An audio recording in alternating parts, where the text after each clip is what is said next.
Nire helburua da ematea pizkat kontestuaren irudi bat, bai?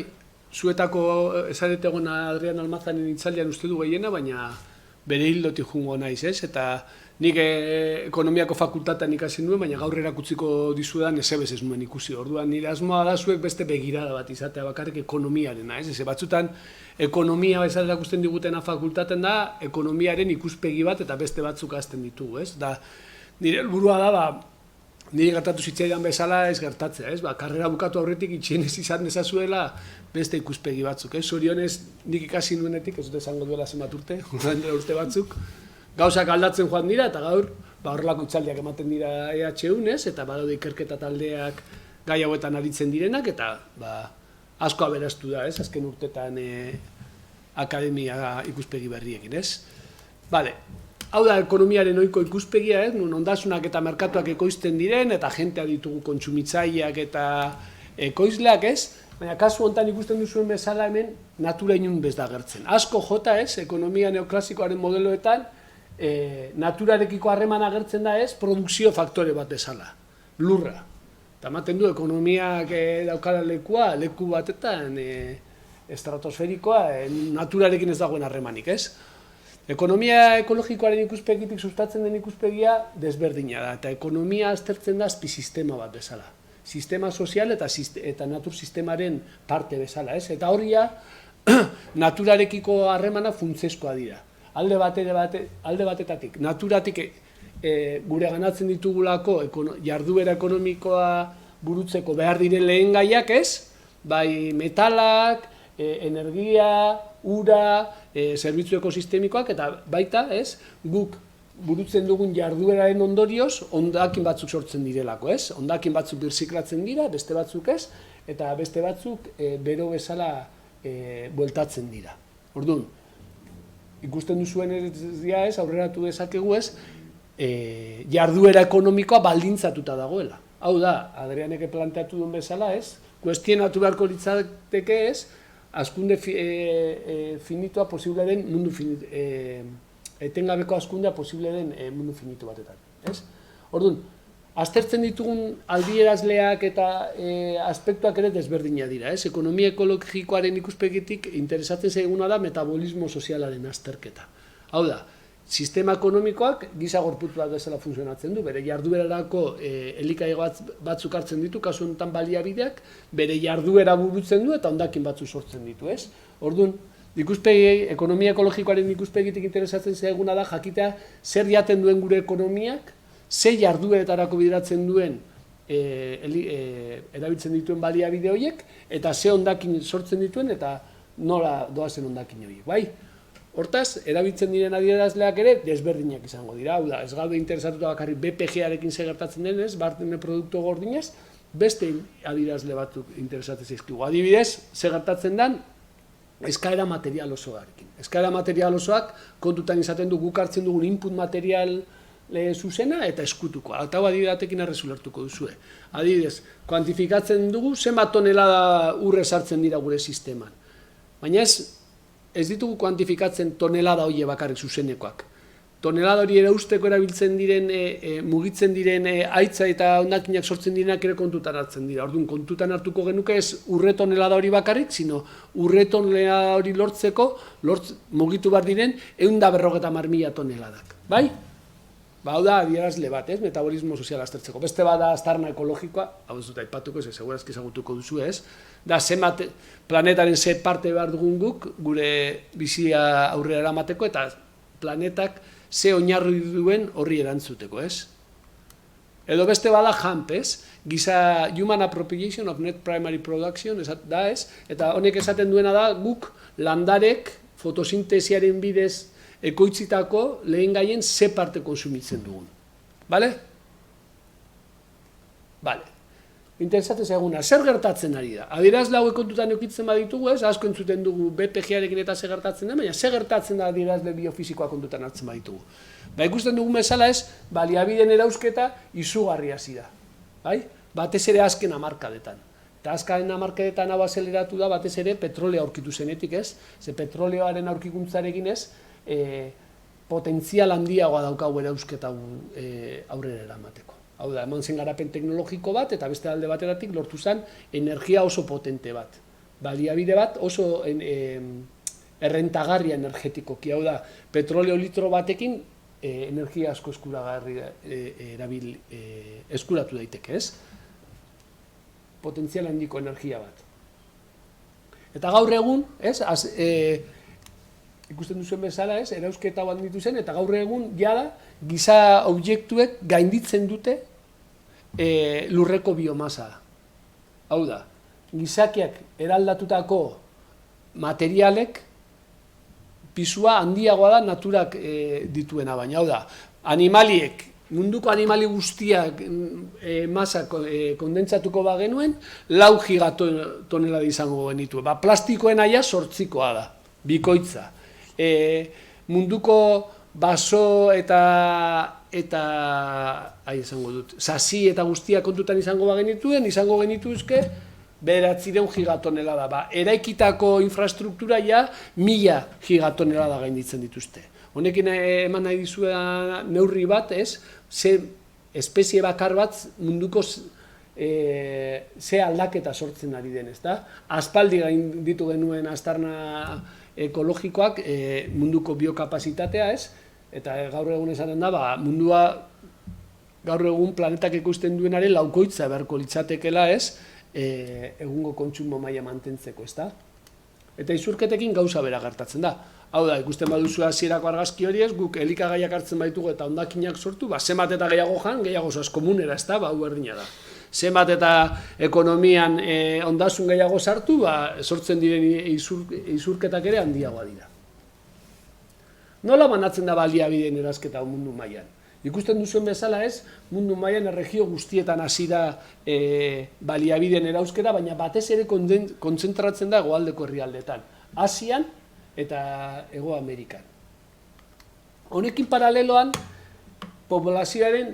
giza poblazioaren hazkunde itzelaman da, ez? Eta ikusten baduzue hau, lehengo grafika horrekin oso antzekoa da, ez? Eta orduan beti ukitzen dugu tentazioa, ez? Esateko, karo, ezke munduan asko gara, ez? Eta munduko erausketa eta munduko materialen erabilera hasten ari da, ez? Poblazioaren hazkunde badagoelako.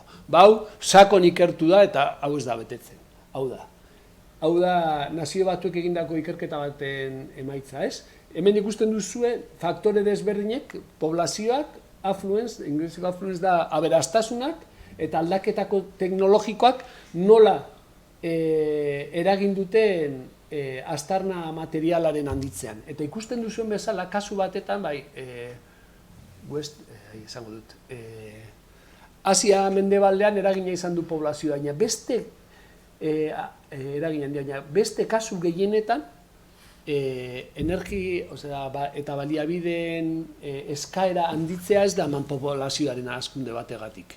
Aberastasunaren handitze bategatik baino. Eta hemen ikusten duzue, eguneko eta pertsonako mundu mailan kontsumitzen dena. Eta ikusten duzue, Amerikar batek edo kanadiense batek kontsumitzen du iaia 10 bider Hego Afrikar batek kontsumitzen duena, ez? Da Europa mailan ere altuenetakoa dena. Eta bueno, Australian oso handia da, ez? Batez ere, bertan daukaten garraio sistema eta bizi moduagatik, ez da? Hau da, aztarna ekologikoaren handitzea mundu mailan ez da eman poblazioaren hazkunde bategatik, sino kontsumo ereduengatik baino. Bai? Hemen ikusten duzue, CO2 isurketak ere hazkunde ekonomikoaren parez pare doaz, bai? Poblazioa hasi da, baina gero egiten baduzu analizi detailatuago bat, ikusten duzuen bezala, poblazioaren hazkundea geroago eta txikiagoa da. Eta estankatzeko joera dauka, ordea. CO2 isurketek jarraitzen dute barne produktu gordinaren forma bera, simetrikoa da iaia. Zer gertatu zen 2000 eta segatik hemen dago horrelako erorketa bat? Zer gertatu zen 2008an? Krisia. Orduan, ekonomia hotzitzen denean, planeta hotzitu egiten da. Zer gertatu zen 2008an? Nun geunden 2008an? Covidarekin etxean zarratuta. Beste behin ekonomia geratu zen eta isurketak murriztu egin ziren. Bai? Hau da. Poblazioaren hazkundeak ez du azaltzen CO2 isurketen handitzea. De hecho, grafika honetan ikusi dezakezuen bezala, munduko pobreen poblazioaren erdiak, hau da, 50% behartsuenek 10% bakarrik isurtzen dute. Ordea, 10% aberatzenek 50%ko isurketak dituzte. Bai? Osea, beste behin ere ez, distribuzio kontua da. Bai, aberastasunaren birbanaketa bat da dagoena sakonean. Horrela baditugu, lehen gaien esportatzaileak diren herrialdeak, batez ere hegoalde globalean kokatuta daudenak, eta iparralde globaleko herrialdeak gara baliabideen importatzaileak, ez? Eta guzti horrek zor ekologiko bat sortzen du. Zor ekologiko batez, imperialismoa, eredu imperialista honen atzean dagoen zor ekologikoa, ez? Hegoaldetik erabiltzen ditugun baliabideek sortutako baliabideen erauzketak sortutako zor ekologikoa, bai?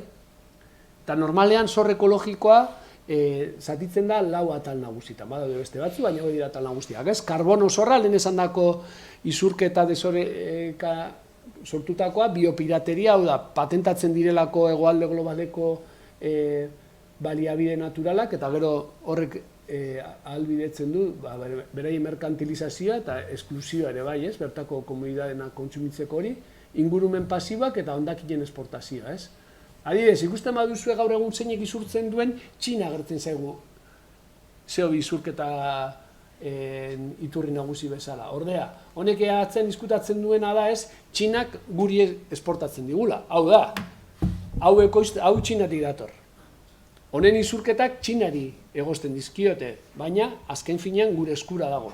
Eta ikusten duzuen bezala hor, urdinez agertzen dira esportatzaia direnak, CO2 isurketen esportatzaileak. Osea, argazki horren atzean makillatuta daude ez, iparralde globaleko kontsumo ereduari loturiko isurketak. De hecho, ikusten baduzue 1700etik egindako isurketa historikoak Europa eta Estatu Batuak dira CO2 isurketa iturri nagusia. Bai? Paradogikoki ez, eta hau da klima aldaketaren kontrako politika burutzeko handicap handietako bat. Gitxien isurtzen ditenak dira pairatuko dutenak klima aldaketaren ondorio txarrenak. Ez? Ze tropikoetan kokatuta daude eta zaurgarriagoa dira, ez? Hau da, nahiz eta guk iparraldean isurketak egin, hegoaldean pairatuko dira gehien bat klima aldaketaren ondoriak. Eta horrek, ez? Desincentibatzen du ere bai neurriak hartzea, ez? Desberdina izango zen guk pairatuko bagin ditu ondorio horiek. Ingurumen pasiboak ere hegoalde globalean kontzentratzen dira, ez? Eta hor daude Shell eta Texacoren kontra egondako ebazpenak, ez? Shellek Nigerren egindako isurketengatik, ez? Eta Texacok Ekuadoreko Amazonian egindakoengatik, ez? Eta enpresak zigortuak izan di, zigortuak, epaiak esaten du enpresa horiek erantzule direla horrena, baina zigorraren dikan bete gabe jarraitzen du, ezta?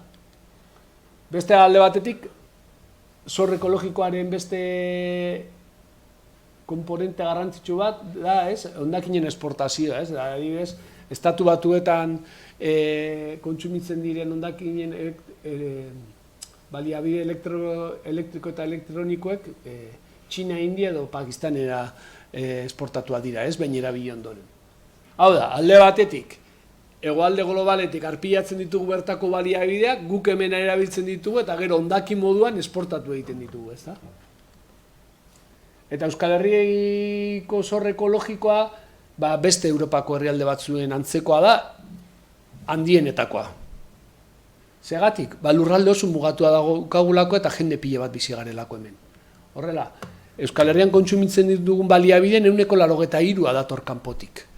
Bai importazio zuzen moduan, edo importazio loturiko eskutuko fluxu bezala. Nondik datoz? Niger bezalako herrialdetatik, ez? Gure energiaren 180% importatzen dugu. 110% bakarrik ikusten da oraindik Euskal Herrian berriztagarri moduan. Eta dator Nigeria bezalako herrialdetatik, ez? Bertako isurketak itzela dira, ez? Prestiz, zue gaztea zarete egual zarete gogoratuko, baina gogoratzen duzue Prestiz.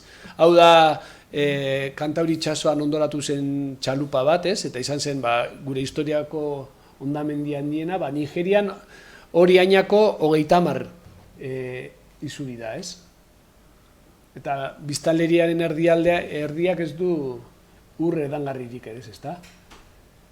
Metalen 100% importatzen da, ez? Ezkerraldean zeude meategiak itxi zirenetik importatzen dugu dana, eta adibidez importatzen da estaino pilo bat. Estatu espainolera importatzen den datorren estainoaren 170% datorre Euskal Herrira. Eta Europara datorrenaren 9%.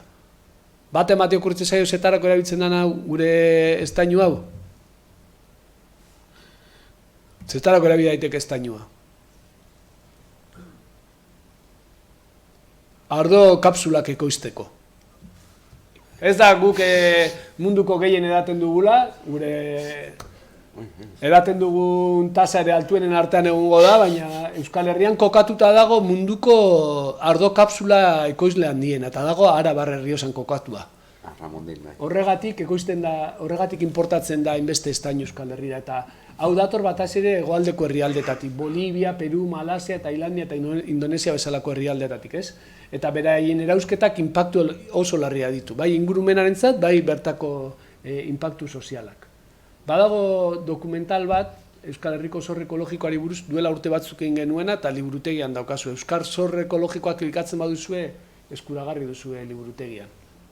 Eta bertan aztertzen ditugu estainoaren inpaktuak Bolivian, ez? Eta baita palma olioa lortzeko Indonesian egiten den sarraskiak, ez? Euskal Herrian importatzen den palmaren 96%ak Indonesian du sorburu, ez? Eta bertan itzelesko sarraskia gauzatzen ari da. Bai basoen soiltzeagatik, bai CO2 isurketengatik eta batez ere bioanistasunaren galeragatik eta sorturiko gatazka sozialengatik, ez? Giza eskubideen urraketa oso nabarmenak eman dira palma olioaren ekoizpena dagoen gunetan. Bale. Harineketan abienez, gero nahi baduzue galderak egiteko tartetxo bat izango zuen, bale? Argi dagoena da ez, munduko planetarien mugak gainditzen ari garela, leku guztietatik. Ez, aldaketa klimatikoa hitz egiten da, baina bioanistasuaz hitz egin genezake, edo uraren kutsaduraz, edo beste kalte ekologiko batzuetatik, ez? Eta honen inguruan proposamen desberdinak artikulatzen ari dira. Ez? Adrianen aurkezpena zintzu horretan junda, ez? Alde batetik ditugu, ni definitzen ditut, eskaria aldatzea bilatzen duten proposamenak. Hau da, hazkunde berdea, kapitalismo berdea, ekonomia zirkularra edo dena delakoa. Hauek ez dute kontsumoaren sakoneko eraldaketa bat bilatzen. Hauek nolabait dira teknooptimistagoak eta uste dute ez, sistema produktiboa aldatuta ez, lortu daitezkela behar diren eraldaketak nolabait esateko trantsizio jasangarri bat lortzeko. Eta hor kokatzen dira OCDE bezalako herrialdeak, Europar Batasuna, edo baita Eusko Jaurlaritza, ez? Basque Green New Deal edo dena delakoarekin, ez? Hauen atzean dagoen pentsamendua zein da, alde batetik. Hazkunde ekonomikoa jasangarritasunaz kompatiblea dela, hau da, badagoela egitea aldaketa teknologikoak, nun adibidez, CO2 zurketak zurgatzeko balio dutenak, eta bar. Hildo horretatik doa Josu Jon Imazek aspaldian esandako hauek, ez? Berak esaten du, ez? Posible dela ekoiztea karbono neutrala den adibidez gasolina eta alako gauzak, ez? Beste ikuspegi batetatik ez, hazkundearen berdearen sustatzaile ikuste dute, aberastasuna beharrezkoa dela, ez? Trantsizio ekologiko hori egiteko, behar den teknologia garestia delako eta beraztasunaren bidez finantzatu daitekela hori, ez? Eta beste alde batetik esaten dutena da, ez? Desazkunde ekonomikoa dagoenan, ez? Edo atzeraldi badagoenan, jendearen babesa, naturaren babeserako murrizten dela, eta hori dira beraien argudioak. Ze gertatzen da? Ba, alde batetik, berrikuntza teknologiko horiek eta energia berriztagarri horientzako trantzizioa kontsumaren murrizte bat ez badago, materialetan oso dependienta dela eta lur eremu handiak behar dituela, hemen dituzu adibidez, Turkian eraikitako hidroelektrika bat, energia hidroelektrikoa lortzeko, edo hor ikusten den zuen beste lurzoru zabalak beharko lirateke, eguzki panelekin behar dugun energia lortzeko, Eta batez ere, beste arazo bat dute energia berriztagarriek, Material kritikoak behar dituzte, hau da, eskazak diren baliabide asko behar dira, koltana, litioa, eta hauek oso mugatua dira, hau ez da ekologista talde batek egindako ikerketa, hau da, Europar Batasunak egindako ikerketa bat, eta hor ikusten duzuen bezala, gorriz eta lainaz azartzen ari direnak, dira, ezinbestekoa direna berriztagarriak ekoizteko, baina oso eskasa direna. Eta gainera daude, kokatuta oso herrialde konkretuetan, eta gainera egoera geopolitiko oso komplikatuekin, ezta? Eta litekena da, berriztagarrien trantzizioa burutzekotan eta kotxe elektrikoa eta bar, hauen kontsumoa bikoiztu baino gehiago egitea. Hau da, pasatuko gineateke petroleoa menpekotasuna duen ekonomia batetatik lehen gai edo material kritikoetan dependientea den ekonomia batetara, Orduan, irabaziko genituzke urte batzu, baina finean, hamarkadak itxi batzuegoetan, arazo bere izango genuke, aurre ikusten da, 21. mende bukaererako, hauetako material askoren erauzketak topea egingo duela. Horrek ez du izan nahi material hori bukatuko dela, baina bukatuko da behar dugun kopuruan. Hau da, eskari asko handiago izango da, dagoen eskaintza baino. Eta hainbestekoa da material hauen behar izana, ez dela erauzten ari bakarrik hegoalde globalean, sino erauzketa Europa barnean ikusi daiteke. Hau da, litio meategi bat planteatzen dena Cácereseko aldezarretik 800 metrotara, aldezar historikotik. Eta momentuz geratu da, baina baimenak eskatzen ari dira eta planteatzen ari dira erausten ahal izateko. Eta zentzu horretan Europa mailan ere geroago eta legislazio malguagoa dugu era hontako meategiak ahalbidetzeko, Hau da, cielo abierto esaten dana, Eta horren proposatu dutena da hau lurpean egitea, baina inpaktuak berdin izango lirateke bertako akuiferentzako eta bertako atmosferarentzako, Eta honen inguruko protesta handia dago, Eta Araban ere badaukagu berriztagarrien inguruan sortutako gatazka bat, Azken finean, Araba, batzuei zaio gustatuko igual, baina da Euskal Herriko hegoa. Eta Euskal Herriko hegoak esan nahi dut horrekin poblazio gitxi dago, landa eremua da, eta orduan errota eolikoak ez dira ipintzen ez Donostin, ez Bilbon, ez Inun, jartzen dira landa eremuan. Eta kontzentrazio itzela ematen ari da Araban, eta hortik jende askoren protestak eta kesak bihurtu ez dadin Araba Euskal Herriko atzeko patia nola baita esateko, Beste alde batetik, ekonomia zirkularraren atzean dagoena kontutan hartzekoa da, ere bai, Ze gaur egun ekonomian sartzen den guztia hau da, ekonomian sartzen diren material desberdinak, hau baino ez da birziklatzen. 8%, bederatzira ere ez da heltzen birziklatze maila. Gure ekonomia ez da zirkularra, lineala da. Ekonomia zirkularraren kontzeptua oksimoroi bada. Eta hau da, Jordi Eskurregen ekonomilariak aurrikusi zuen 60. hamarkadan. Jordi Eskurregen konsideratzen da matematikari eta ekonomilari errumaniar bat, eta konsideratzen da ekonomia ekologiko modernoaren aita. Fisiokratak eta ere bazen 16. 17. mendean, baina ekonomia ekologiko modernoaren aita, Eta berak ikusi zuen jarduera ekonomikoa ere zegoela sujeto termodinamikaren legei. Hau dela, eraldaketa bakoitzean energia eta materiala galdu egiten dela. Askotan ekonomilarioi, eta Jorge eta ni ekonomilaria gara, ahaztu egiten zaigu ekonomiaren atzean zer dagoen, txiste badago, ez dakite ezagutzen duzuen, ez? Baina desertu batetara doaz, eta badaude ekonomilari bat, fizikari bat eta kimiko bat, ez? Eta badaukate botila bat irekitzeko, baina ez daukate abrelatasik, ez? Eta esaten du fizikoak. Zelan zabaldu daiteke hau, guzkian ipini dezakezu eta tapa urtuko da, eta ez dakiz, eta kimikoak esaten du, erreakzio bat sortuko dugu hau zapaltzeko. Eta ekonomilari bat esaten du, asumituko dugu botila zabaltzeko tresna badaukagula, eta jazta, ez? Eta orduan ekonomilariak asumitzen, desbirtuatzen ditugu gure analisi asko, ez? Bueno, eta labur, hau ja aipatu dut, ez? Baina hori, hazkunde ekonomikoa loturi dago azkenean materialen erausketa eta hondakinen sorrerara, ez? Ez dago ekonomia linear bat.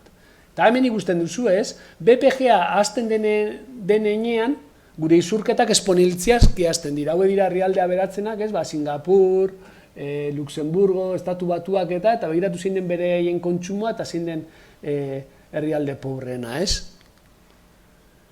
Honen aurrean beste proposamen batek, ez? Sustatzen du desazkundea. Desazkundea, Adrianek aipatu du detaile, baina nik laburbilduko dut, ez? Azkenean, desazkundetik bilatzen dena da, desazkundea da hemen, baina hegoaldean da buen bibir, edo beste kontzeptu batzuk ere badaude, ez? Ekofeminismoa, demokrazia ekologiko erradikala, ez? Indian errotuta dagoena, eta bar, ez? Guzti hauek bilatzen dutena azkenean da, ez? Ekonomiaren desazkunde planifikatu bat, ez? Ekitate printzipioetan eta jasangarritasunan oinarrituta. Hau da, izango litzateke pizkat, ez dakit ezaguna zaizuen kontzeptu hau, ez? Donutzaren ekonomia. Kate Raworthek sortu zuen kontzeptu hau, ez? Oxfordrekoa da bera, eta esaten duena da, ez? Minimo sozial bat eta maximo ekologiko bat bermatuko duen ekonomia bat behar dela azkenean, ez? Hau da, desazkundea esaten dugunan ez da krisialdian ematen den desazkundea. Izango litzateke planifikatu bat, non lehenesten diren sektore kritikoak, ez? Eta ere bai, bermatzen denez, behartsuenen hazkunde tasa bat. Hau da, izango litzateke munduko herrialdea beratzenen desazelerazio bat, edo murrizketak edo kontrakzio bat, ahalbidetzeko, ez? Gehien behar dutenek akzesoa izan dezaten gaur egun ez dituzten baliabidetara. Arrapala da noa eta galtzen ari nahi zehozer, baina, uste dut argi geratzen dela, ez? Eta zeintzu horretan, zein izango litzateke herrialde edo adibide bat hori bermatuko lukena. Hemen, hau da, giza garapenaren indizea kontutan eukitzen baduzue, hemen, hau izango litzateke, ez? Planetak ekoiztuko lukena, ez? Edo aztarna ekologikoa, eta hau izango zen bizitza duin bat, ez? Eta baldintzaile betetzen dituela esaten da, erreferentzi moduan izateko Kuba edo Malta. Bai? Hau da, batzutan esaten digute santimamineko garaira jumarko ginela mundu jasangarri bat eta bizitzeko, eta ez da kasua. Ez? Egindako ikerketak ongizateari inguruan eta esaten digute Kubako mailan egongo ginela. Izango zela referentzia punto bat edo Maltakoa. Eztabaidatu dezakegu, aber bizitza duina dan edo ez, baina biofizikoki planetak aguantatzen duena maila hori da gitxi gora bera, bai. Energiarekin ere gauza bere ikusten da. Hau da giza garapenaren indizea eta hemen aztarna energetikoa. Zu oso pobrea zarenean, energia gehiagorako aukere izateak, ahalbidetzen du zure garapena asko hobetzea. Baina puntu batetatik aurrera ia, energia disparatu egiten da, eta zure ongizatean ez du eraginik. Hau da, bat ez da posago bizi, egunero hegazkinean badoa bere lanera helikopteroan. Eta beste alde batetik ikerketa asko erakusten dute ere bai, ongizateak ez duela zertan oinarrituta egon behar barne produktu gordinan. Hau da, posible da, maila batetatik gora hastea, eta horrek zure ongizatean eragin negatiboa izatea. Hau da, zure ingurua kaltetzen ari zarelako eta abar. Bai? Bermatu behar da, oinarri material bat, baina behin maila bat gaindituta, hazkunde gehiago ez du ongizate gehiago esan nahi, ez? Eta beste faktore soziologiko eta psikologiko batzuk eragina dut, ez da? Honek ez du esan nahi erraza denik, desazkunde batetarako trantzizioak. Ze mailatara bueltatu beharko litzateke? 60. hamarkadako kontsumo mailara, ez da? Kubako maila edo 60. hamarkadan Gasteizen edo Bilbon geunden mailara, ezta? Herrialde aberatzak murriztu beharko lukete iaia 80% kontsumoa. Horrek ez du esan nahi kobetara bueltatu goinela esan dizudan bezala, bai? Ikerketa hauek erakusten dutenan izango genuela 40 litro ur egunean, 15 litro ur bero, temperatura 20koa, mugikortasuna ere 5.000 kilometroekin alko lirateke urtean, eta bermatu alko litzateke hezkuntza eta osasun sistema unibertsal bat, maila jasangarri batetarako. Eta honek ematen du oso zaila dela, 60.